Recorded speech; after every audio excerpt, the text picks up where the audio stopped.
is there up till now? I'm not very sure. So I think so. You start and then we can discuss.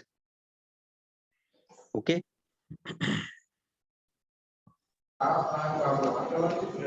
Thank you, sir. Good afternoon. I'm Dr. Priya Tyagi, and my topic for today is neurological soft science, moderated by Dr. Rohita Sharma, sir. Thank you, sir. What are basically the first we should know that what are the neurological signs? So neurological signs are the signs which point towards a underlying neurological illness. So they are of two types. They are hard neurological signs and the soft neurological signs.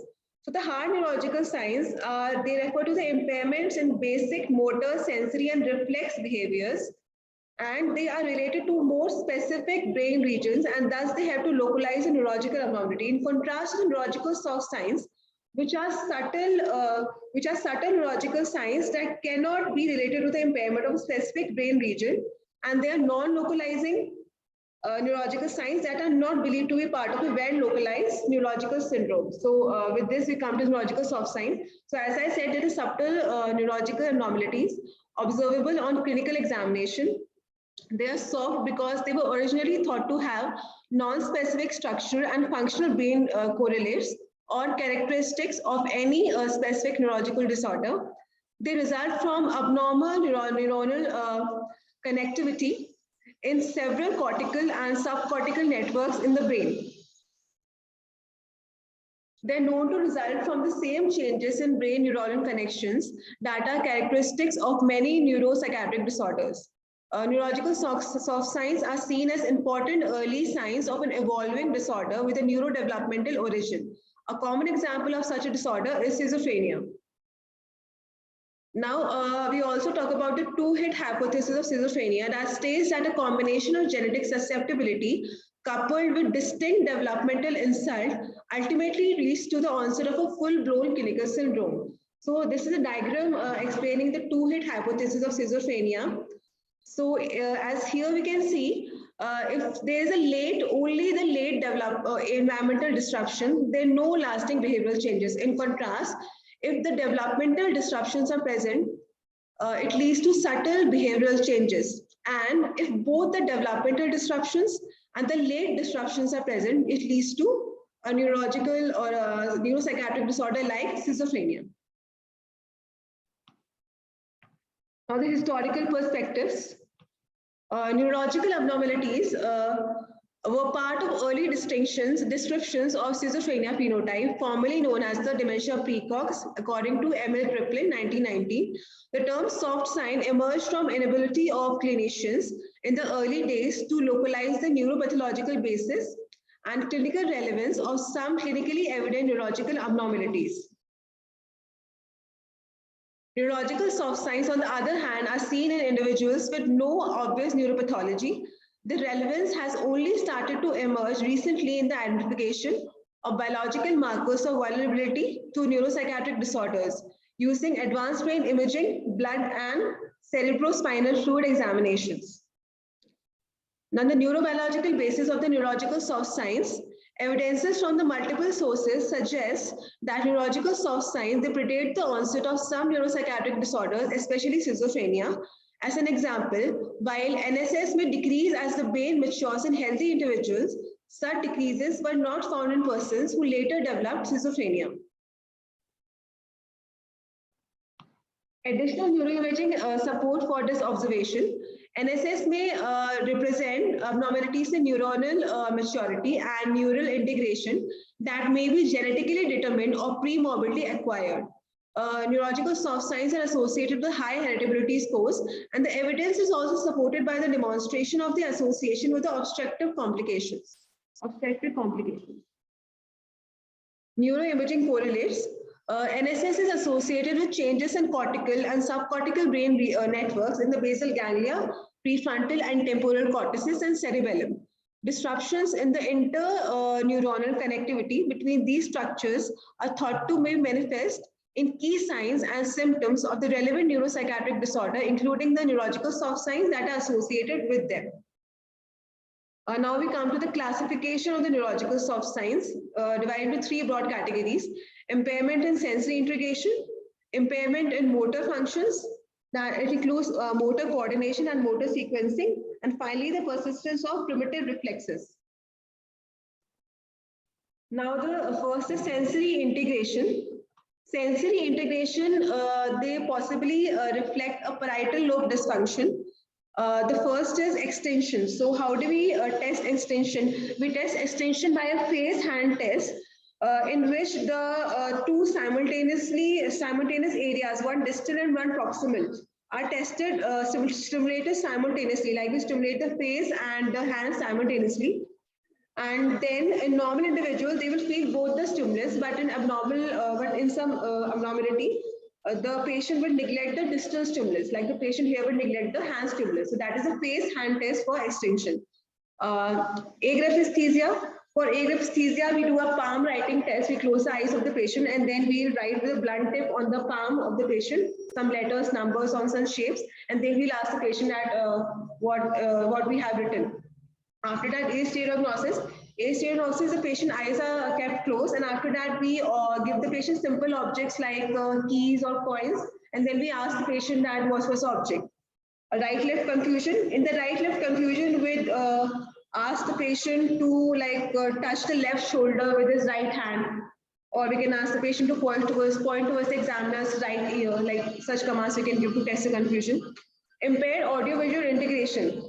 In impaired audiovisual integration, we actually look for, like, the patient can identify the source of a particular sound visually. Like, we'll make a sound and then we'll ask that what could be the sound from. And then we come to the motor coordination. The motor coordination, they reflect a dysfunction from the cerebellum. The first test is tandem walking, like we ask the patient to walk in a straight line from heel to toe. Then finger to nose test. In this, we ask the patient to touch the nose, his nose, and then touch the examiner's index finger rapidly, as fast as he can. After that, we'll do a finger to thumb opposition, in which rapidly the patient has to touch, starting from the forefinger to the little finger. Rapidly, he has to touch all the fingers with the thumb. After that, dysdiadokinesia, the rapidly alternating movements, the patient has to rapidly supinate and pronate the hand on the other palm. And it is done bilaterally for both the hands. After that, heel to shin test. Heel to shin test, the patient has to run his heel of one leg from the knee to the through the shin and to the top of the foot, from one leg and then from the other leg bilaterally. After that, motor sequencing. Motor sequencing results from the abnormalities in the complex connections between the basal ganglia and the frontal lobe. Here the first is a fist ring test. In this, we have to instruct the patient to first keep the hand in a fist and then in a ring. First in a fist and then in a ring. And the ring he has to make with the thumb and the forefinger, and the rest of the three fingers, they remain extended. So this is a fist and this is the ring. After that, the fist edge palm test. First he has to keep in a fist, then an edge, then palm, rapidly, as rapid as he can with both the hands. After that, Ozadetsky sign. In Ozadetsky sign, the patient, we instruct the patient to keep one, like on the table, he has to keep one palm down and the other palm as a fist. After that, he has to alternate like this. Like this. This is the Ozadetsky test. After that, we'll go for a no-go test. In that, we have to instruct the patient, like, if I tap once, you have to tap twice. If I tap twice, you don't have to tap. That's a go-no-go test. Rhythm tapping. Rhythm tapping can be by the foot or a hand. We have to tap rhythmically, like this, tapping again and again, with the foot or with the hand, bilaterally. Then primitive reflexes. They result from the abnormalities in the frontal lobe. Glabular tap. In glabular tap, we have to tap the glabella of the patient, and we have to ask the patient try not to blink. So if there is an abnormality, the patient will blink repeatedly after each tap, and we have to make sure that we don't obstruct the visual field of the patient. We don't obstruct the visual field. Then the palmar-mental reflex. In this, we have to stroke the palm from the hypothenar eminence to the junction between the thumb and the index finger, like this. After that, we have to look for the contraction of the mentalis muscle. That is a palmar-mental reflex. Then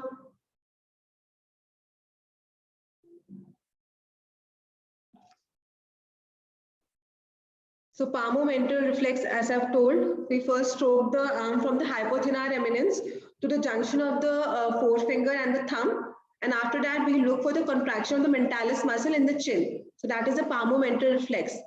Then the pout snout reflex. In this, we have to press with a blunt tip, we have to press the philtrum of the patient. The philtrum is pressed. After that, we look for the pout or the snout. Sucking oral reflex, we have to touch the lips from the center to the corner of the lips. We have to touch the lips, and then that will result in a sucking reflex. Alternatively, we can also stimulate the corners of the mouth. That also results in sucking reflex. The grasp reflex.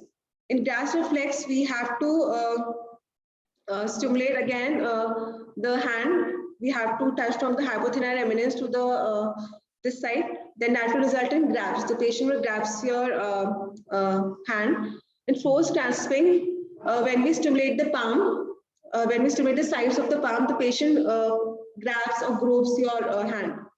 And also, if you do like this and you remove your hand, also patient will forcefully grabs your hand. Force grasping, that is. The measurement of the neurological soft signs. The measurement, the most widely used scale is a neurological evaluation scale, and that was developed by Buchanan and Hendricks in 1989. The other scale is quantified neurological scale, Heidelberg scale, Cambridge neurological inventory, and brief motor scale. So these are the various scales for measurement of the neurological soft signs. NSS and schizophrenia, a majority of studies report a prevalence of well over 50% in schizophrenia compared to about 5% in normal healthy controls. However, a prevalence of around 90% has been reported in the first episode unmedicated patients.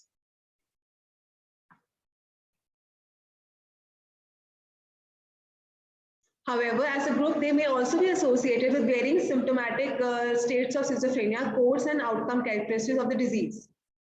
NSS and mood disorders, very little differences were found in the prevalence of NSS and mood disorders compared with schizophrenia, which contradict the assertion that NSS may represent important vulnerability, marking signs specific to schizophrenia.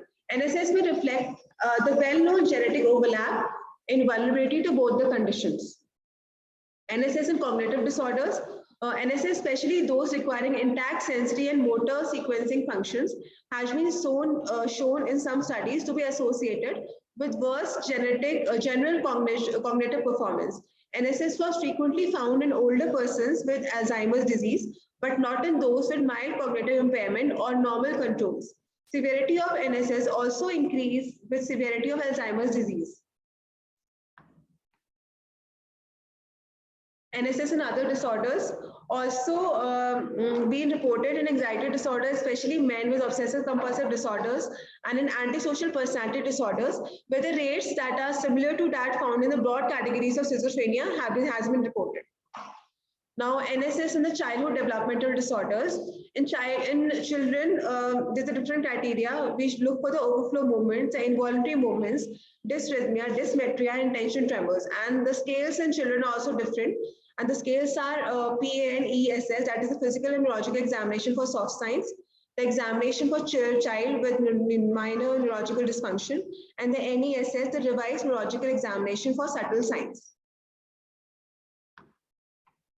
Neurological soft signs, the ADHD subjects, the attention deficit hyperactivity disorder subjects, when compared with healthy subjects, found that the presence of a greater number of neurological soft signs, in particular the overflow movements, that was linked with impairment on measures of planning, response inhibition, and verbal working memory. NSS and autism spectrum disorder.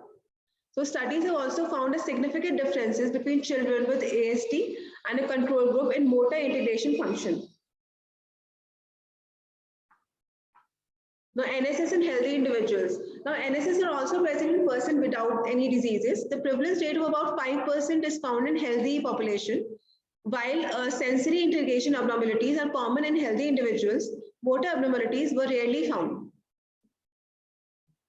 Now, something about the Indian scenario. Now, multiple studies have been conducted in India regarding neurological soft science. In a narrative review by Varambili and colleagues in 2012, I'm sorry about this, 2012, they concluded that examination for cerebellar abnormalities in schizophrenia patient might help in objectively identifying those with potentially poorer prognosis. NSS can also be considered to be among the candidate neurological and cognitive endophenotypes for schizophrenia. So NSS is basically an endophenotype.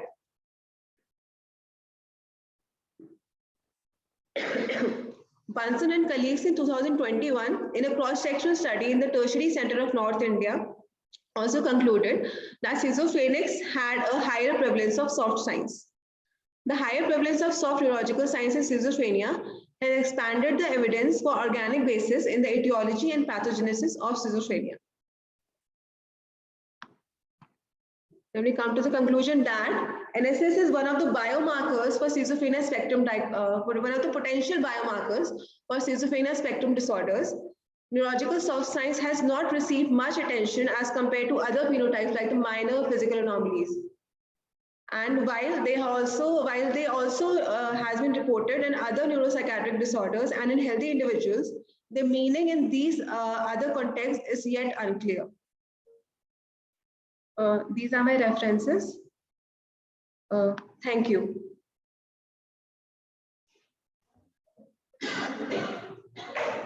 Why are you telling us who's moderating? The Rohitas. Okay. So, should we start this question or there is something on? Sir, can we initiate question answer session, sir? Sure. Yeah, you can initiate the question answer session. Priya, just one thing I would like to, I think so, add to this Yes, is sir. that as you have mentioned these scales. Yes, sir. Yeah, in your presentation, even I forgot, but I'm just reminding you in the sense Yes, that, sir. I mean, you should have put the scale in, at least one for the pediatric and one for the adult, as Yes, to sir. what is the scoring like and what does how much score indicate what severity and things like that. Yes, sir. So, Yes, sir. I mean, yeah. Yes, sir. Yes, sir. Thank you, sir. Okay. So Any you can initiate questions? the questioning, please. Yes, sir. Any questions, comments, or any clarifications from the audience who is sitting, who is there, who is joined online or offline? We are लड़के और भी कुछ primitive exercises बताए हैं वो किस as तक normally मिल सकते हैं and at what age they start becoming kind of normality. To some extent, these primitive reflexes are unreasonable. Yes, sir. Yes, sir. So in children, yes, sir. So we must keep in mind that we should consider that as abnormal. So in children, they're not considered. Yes, sir. Yes, sir. Release from the frontal area. So in children, they're not considered abnormal. So in children, there's a whole different criteria and different scales utilized. Like we utilize the overflow movements, the involuntary movements, intention tremors. So all these, for children, the criteria is different. This is for the adults. Yes, sir. And when you say that it is in your slide, first, yes, sir. First Indian slide, yes, sir. Yes, sir. Yes, sir. You mentioned that these are cognitive adapters. Yes, what sir. do you mean by these are cognitive adapters? Some lines that doesn't mean clearly. I will explain what it does mean, but you understand when you say these are cognitive adapters. So endophenotypes are the quantitative biological traits which point towards a specific. Yes, sir. Yes, sir. One thing is that. Yes, sir. But you mean when you say they are cognitive adapters? Cognition तो अलग चीज हो गया कि हमें कोई बात में हमें कुछ मिल रहा है attention में कुछ मिल रहा है कि लाइक हमने गलत कॉपी कर लिया है yes but it is actually they are endophenotypes for cognitive symptoms of schizophrenia. Okay, so you pay attention that when you endophenotype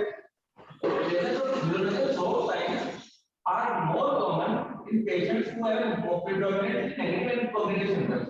So they are endocrinologists for those patients. Okay. Otherwise, the prevalence of NSS is almost similar in schizophrenia and mood disorder. But when we say, when we look at cognitive and patients who have predominantly cognitive and negative symptoms, their prevalence goes higher as compared to other patients with schizophrenia and as compared to another disorders. So the point is, their traits and benefit is like clinical significant to assess generally and to know about it. So a patient with higher neurological source signs have higher chances of developing cognitive negligence. So they are not cognitive endocrinitis. Cognitive endocrinitis is completely different. Like David like P50 and 100, but they are endocrinitis. They are more endocrinitis. For cognitive symptoms and negligence. So there are some statistics. There is a prevalence of good amount of studies there that they are more commonly found in patients with higher percentage of negative cognitive symptoms. So it is cognitive or cognitive. There is a type of cognitive symptoms. Yes.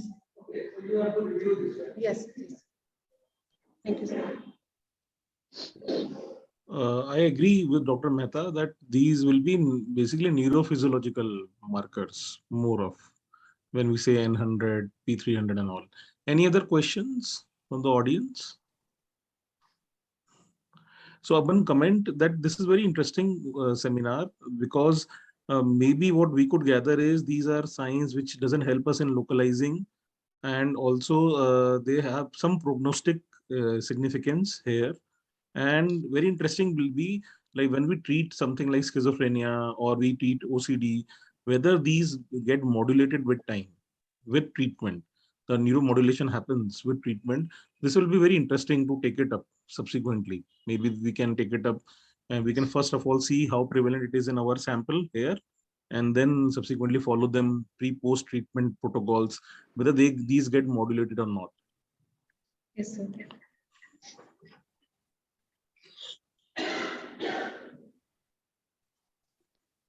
I think there are no questions in the chat box also. Sir, I will take some comments for the faculty. Dhyani sir, do you have any comments? Yes, I think that, we were taught that about the concept of psyche and soma, that mind and body are separate. So over the period of time, research has shown that actually mind and body work as one function. So neurological soft signs, although they may not have that much significance in an individual diagnosis, but they do point that something is wrong with the brain. That is the cause of these disorders. So even in, say, in a disorder like schizophrenia, which has been historically considered as a disorder of mind, there are some things going on which affect the body. So this is one of the pointers that we can say that brain and body work together. That is all. And I think that for psychiatrists, this is, we need to note the residents that in physical examination, you need to note down these signs, because in examination, the examiner may specifically ask, and if your patient has some sign and you forget it, that may be problematic. This plus EPS, extrapyramidal symptoms. So these you must always remember to look for in the patient whenever you are examining the patient. That's all. Thank you, sir. So agreed, and because we when we do our stubborn black mental status examination, low function test, we do get so many of these so-called soft neurological signs, and at times it can be difficult to localize it because again the localization is not there. Dr. Sanjeevni, your comments?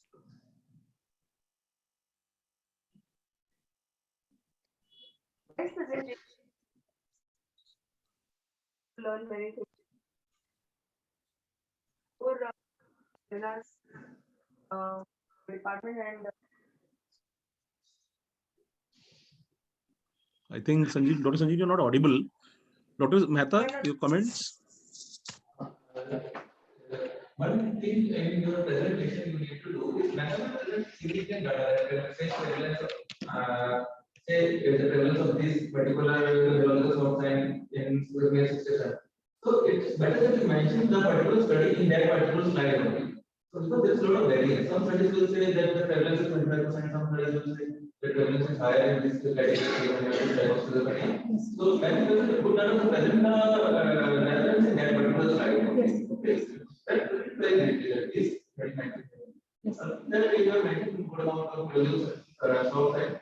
And what is that you are able to demonstrate them out there, you are able to see those. You give all sort of progress. Thank you. Fine. Thank you. Thank you, sir. Rohita sir, your final closing comments, sir.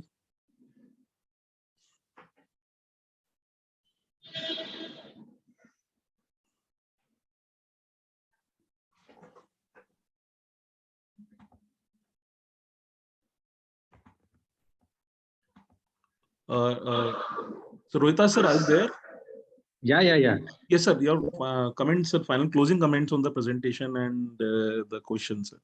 Closing comments are that, I mean, these are soft signs, but I mean, all these usually, even I think so in most patients, these are not done except for maybe the cerebellar ones. Cerebellar you assess more frequently, but these higher mental status examination, for example, these extinction test, astereognosis, and things like these, you never really test until unless there is a specific indication. So, I mean, these require a little bit more extra effort on the part of the clinician to document. And secondly, if they are present, then the significance of those is again under question. So, I mean, as of now, these are, you can say, you can add these to your clinical findings, but it should not be in a, you can say, just a documentation manner. As I said earlier, you print out the scale and put it in the file. Only then it will make some sense later on. If you just go at random that astereognosis was present, finger nose test was impaired, then it won't look good later on. So you just print out the chart, scale and add it in the file, and then fill it accordingly and put a score to it. Only then things will be helpful later on, and then it will be more informative. Okay, that's about it. Thank you, sir. Thank you so much, sir.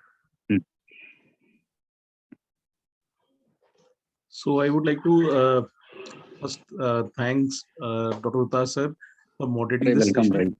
right? Sir, we have a very handsome memento, so we will not be able to hand over you because of COVID protocol, sir. Never mind.